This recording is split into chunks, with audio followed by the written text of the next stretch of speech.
Welcome to నేత్రాస్ lens. ఏంటి ప్రపంచం మొత్తం ఏకమై వచ్చినా ఇజ్రాయెల్ను ఓడించలేరా? కాస్త ఎక్కువ చేసి చెప్పినట్లేదు. లేదు, ఇప్పుడు చెప్పిన దాంట్లో ప్రతి అక్షరం నిజం. శాంపుల్గా కొన్ని పేర్లు చెప్తా, మీరే ఆశ్చర్యపోతారు. ఏంటి ఈ ప్రపంచం మొత్తం వాళ్ళ చేతుల్లో ఉందా అని.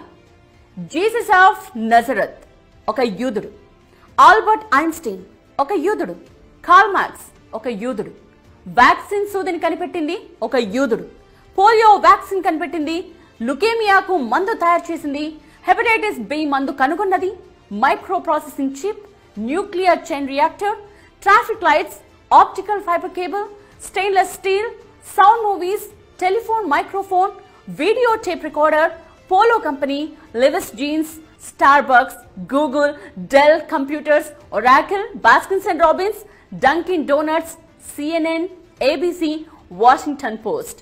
వీటన్నిటి వెనుక ఉన్నది యూదులు. లిస్టులా చెప్పుకుంటూ పోతే కనీసం గంట 2 గంటలు పడుతుంది. మీరు ఏ రంగమైనా తీసుకోండి, యూదులు లేకపోతే అడగండి.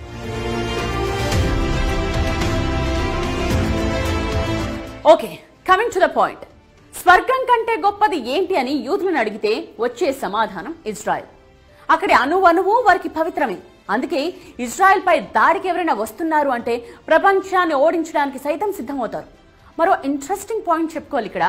ప్రపంచంలో యూదులందరినీ కలిపితే రమారమి 1,60,00,000 మంది ఉంటారు అంతే. బట్ జాగ్రత్తగా వినండి, గత 105 ఏళ్లలో ఉన్న ఈ 1,00,00,000 మందే 15 డజన్ల నోబెల్ ప్రైజెస్ గెలుచుకున్నారు. అంటే 180 నోబెల్ బహుమతులు.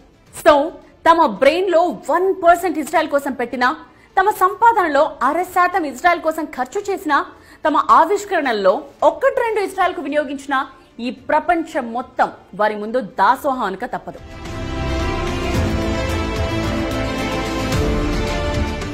అసలు చుట్టూ 6 శత్రు దేశాలను పెట్టుకుని తొడగొట్టి నిలబడుతోందంటేనే యూ కెన్ ఇమాజిన్ ఇజ్రాయెల్ ఎంత పవర్ఫుల్ అని. యూదులకు ఇంత బ్రెయిన్ పవరా? ఇజ్రాయెల్ అంటే అంత కస వాళ్ళకి? No doubt. శతాబ్దాలుగా వాళ్ళు పడ్డ కష్టం అలాంటిది. 100 ఏళ్లుగా ఎంతమంది ఎన్నిసార్లు దండయాత్రలు చేసి ఊచకోత కోశారు. బాబిలోనియన్లు యూదులను బానిసలుగా మార్చుకున్నారు. రోమన్లు కొన్ని వేల మంది యూదులను చంపేశారు. యూదుల భూభాగాన్ని చిన్నాభిన్నం చేసి చెల్లా చెదురయ్యేలా చేశారు. తలదోచుకోవడానికి వేరే దేశాలకు వెడితే అక్కడా పట్టుకుని చంపేశారు. స్పెయిన్లో యూదులను తరిమి కొట్టారు. యూరప్లో కట్టగట్టి అందరినీ సామూహికంగా చంపేశారు. యూదుల తత్వం ఒక్కటే, ఎక్కడున్నా సరే అధికారంలో ఉండాలి, వ్యవస్థపై ఆర్థికంగా పట్టు సాధించాలి. ఇవే కోరుకుంటారు వాళ్ళు. బహుశా ఆ లక్షణమే హిట్లర్కు యూదులపై ద్వేషాన్ని పెంచిందేమో. దాదాపు 10 లక్షల మంది యూదులను ఊచకోత కోసాడు హిట్లర్. అలా 100 ఏళ్ల పాటు ఎక్కడెక్కడో తలదాచుకున్న యూదులు 1900-2000 మధ్య తిరిగి ఇజ్రాయెల్ చేరారు. అందుకే ఇజ్రాయెల్ అంటే వాళ్ళకి అంత ఇష్టం, అంత పవిత్రం.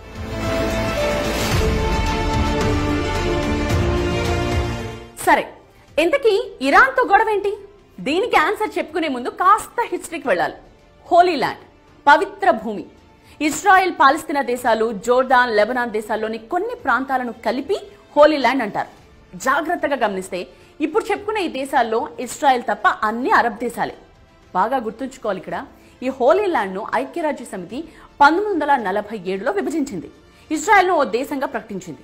తమ పవిత్ర భూమిలో ఇజ్రాయెల్ కోసం ఒక ప్రాంతాన్నిచ్చి దాన్నొక దేశంగా గుర్తించడం ఏంటి అనేది అరబ్ దేశాల కోపం, ముఖ్యంగా పాలస్తీనా. సో పాలస్తీనా సివిల్ వార్ కు దిగింది. ఈజిప్ట్ ఏమో గాజాన్ లాక్కుంది. జోర్డాన్ వెస్ట్ బ్యాంక్ ప్రాంతాన్ని కైవసం చేసుకుంది. అప్పటికే యూదులు మహాశక్తిమంతులయ్యారుగా. 1967లో జస్ట్ 6 రోజుల యుద్ధం చేసింది ఇజ్రాయెల్, అంతే.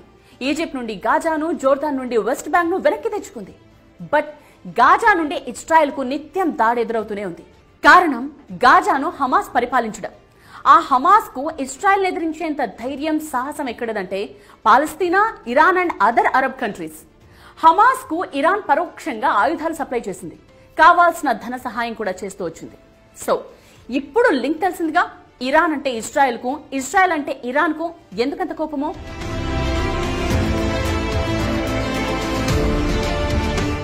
మరి ఇజ్రాయెల్ గురించి ప్రపంచం మొత్తానికి తెలుసుగా. పోయి ఇజ్రాయెల్తో ఎందుకు పెట్టుకుంటోంది ఇరాన్? కొన్నేళ్లుగా ఇజ్రాయెల్ ఓడించేందుకు ఇరాన్ చేయని ప్రయత్నమే లేదు.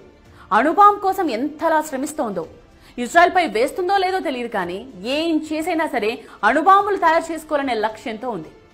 ఇజ్రాయెల్ పై ఎప్పటికైనా పైచేయి సాధించాలనే తపన దాంది. కానీ ఇజ్రాయెల్ ముందుకు పోనిస్తేగా ఇరాన్ను. ఎప్పటికప్పుడు ఇరాన్ న్యూక్లియర్ ప్లాంట్స్ ను నాశనం చేస్తూనే వస్తోంది ఇజ్రాయెల్.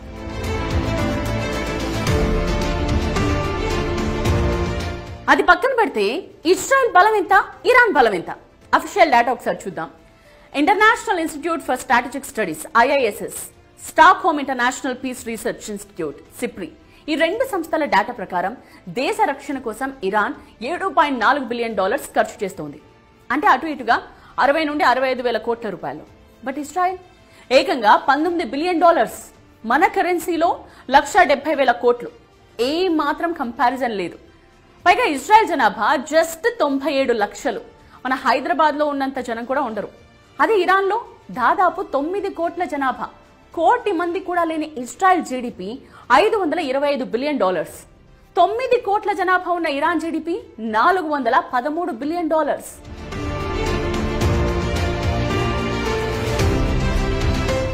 సరే, ఈ రెండు దేశాల సైనిక శక్తి ఎంత అది కూడా చూద్దాం. ఇజ్రాయెల్ దగ్గర 340 వార్ జెట్స్ ఉంటే ఇరాన్ వద్ద 320 యుద్ధ విమానాలున్నాయి. ఇరాన్ కు 6 లక్షల మంది సైనికులుంటే ఇజ్రాయెల్ వద్ద ఉన్నది 1,70,000 మంది. ఇరాన్ దగ్గర ఉన్న బాలిస్టిక్ మిసైల్స్ 3,000కు పైనే. బట్ ఇజ్రాయెల్ దగ్గర ఎన్నున్నాయో ఇప్పటి వరకు కరెక్ట్ లెక్క తెలియదు. బట్ ఒక్కటి మాత్రం చెప్పగలం, ఇజ్రాయెల్ కున్న బలం దాని ఎయిర్ ఫోర్స్. ఇరాన్ లో కీలక లక్ష్యాలపై దాడి చేసే సత్తా ఉంది దానికి. ఇరాన్ కు ఎన్ని మిసైల్స్ ఉన్నప్పటికీ ఇజ్రాయెల్ గగనతలాన్ని రక్షించేందుకు ఐరన్ డోమ్ ఆరో సిస్టమ్స్ ఉన్నాయి. ఈ ఐరన్ డోమ్ ఆరో సిస్టమ్స్ ను బ్రేక్ చేయడానికి ఇరాన్ పడ్డ కష్టం అంతా ఇంత కాదు. వాళ్లే చెప్పుకున్నారు ఈ విషయాన్ని. America air defence system third Patriot ను సైతం ఛేదించగల సరికొత్త బాలిస్టిక్ మిసైల్స్ తయారు చేశామని చెప్పింది ఇరాన్. తాము తయారు చేసిన సరికొత్త వార్ హెడ్స్ డైరెక్షన్ ను మార్చుకోగలమని చెప్పుకుంది. మొన్న వాటిని ప్రయోగించే ఇజ్రాయెల్ ను దెబ్బతీసింది ఇరాన్.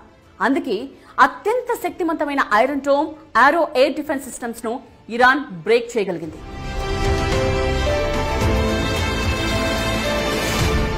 ఈ రెండు దేశాల మధ్య ముఖ్యంగా చెప్పుకోవాల్సింది సైబర్ వార్. ఇది ఏ స్థాయిలో జరుగుతోందంటే కనీసం ఊహించలేరు కూడా. 2023లో జస్ట్ 83 రోజుల్లోనే ఇరాన్ పై 3,380 సైబర్ దాడులు చేసింది ఇజ్రాయెల్. ఇరాన్ లోని పెట్రోల్ స్టేషన్స్ ను సైతం గందరగోళంలో పడేసింది. సరిగ్గా ఆ సమయంలోనే ఎందుకన్ని సైబర్ అటాక్స్ అంటే ఇరాన్ లో అప్పుడు పార్లమెంట్ ఎన్నికలు జరుగుతున్నాయి కాబట్టి. అంటే రోజుకు 40 సైబర్ దాడులు, గంటకు దాదాపు 2 సైబర్ అటాక్స్ ఉక్కిరిబిక్కిరి చేసింది ఇరాన్ ను.